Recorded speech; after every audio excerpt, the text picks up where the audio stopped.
This channel does not promote any violent, harmful, or illegal activities. All content provided by this channel is meant for an educational purpose only.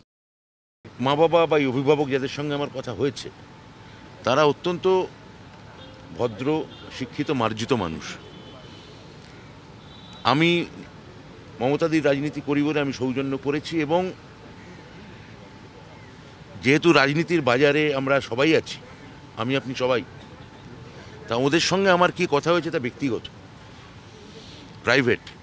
আমি সেটাই অমার্জিত বাজারে নামাতে চাই না, এবং ওনারা যেটা বলছেন আমি ওনাদের কথাটাই চূড়ান্ত বলে ধরে নিচ্ছি। ভালো না, মাননীয় উপাচার্য অসুস্থ ছিলেন যাদবপুরের, এবং এই স্ট্রেস, এই অপমান এবং প্রায় একটা অমানবিক যে নিষ্ঠুরতার চর্চা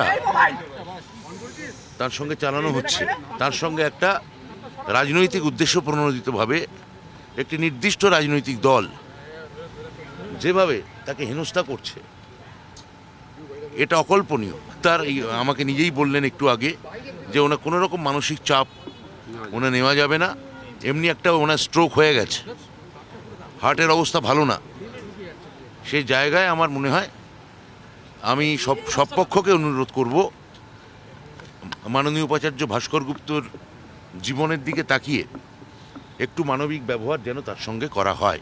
আইসিইউর বেড থেকে উঠে গিয়ে যদি তাকে মিটিং করতে হয়, এইটা যদি দাবির মূল চেহারা হয়ে থাকে, তাহলে আপনারা ভেবে দেখুন কি পরিমাণ অসহিষ্ণুতা, কি পরিমাণ অমানবিকতা এবং কি পরিমাণের নৈরাজ্যের জন্ম এটা এই ভেতরে একটা প্রায় দুর্গের মতো মুক্তাঞ্চলে হয়ে আছে। পুলিশ সেদিন প্রথম কথা ছিলই না,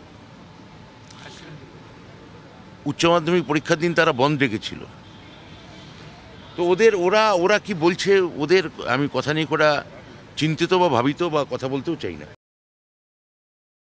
তাদের অভিযোগ ছিল আপনার বিরুদ্ধে, যেহেতু আপনার গাড়িতে ইন্দ্রনজ আহত হয়েছে, আপনার বিরুদ্ধে পুলিশ কেন অ্যাকশন নেবে না?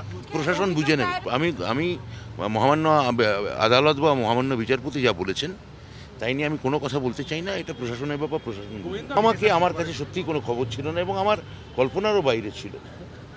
আমি পুলিশ নিয়ে যাওয়াটা সেদিনও বলেছি দরকার নয়, আজকেও বলেছি দরকার নয়, এবং একই সঙ্গে বলছি পুলিশ নিয়ে যাওয়াটা যে দরকার ছিল না, এটা যেমন আমার কাছে আমার বক্তব্য, আমাকে আত্মরক্ষা করা সেটাও অনুরূপভাবে আমার কাছে দরকার ছিল।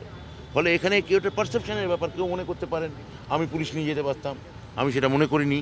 কেউ বলতে পারেন আমি আরেকটু ধৈর্য ধরে থাকতে পারতাম, আমি সেটা মনে করিনি। আমি মনে করেছি ঠিক সময়ে আমি বেরিয়েছি, ওখানে থেকে আমার আত্মরক্ষাকে আরও বিপর্যস্ত করা বা গোটা সিচুয়েশনটাকে আরও ভোলাটাইল করে তোলা আমার মনে হয় না ঠিক হতো। তা ওরা যে কথা বলছেন আমার গাড়ির সামনে ওদের আসাই উচিত হয়নি, এটা আমি গভীরভাবে মনে করি।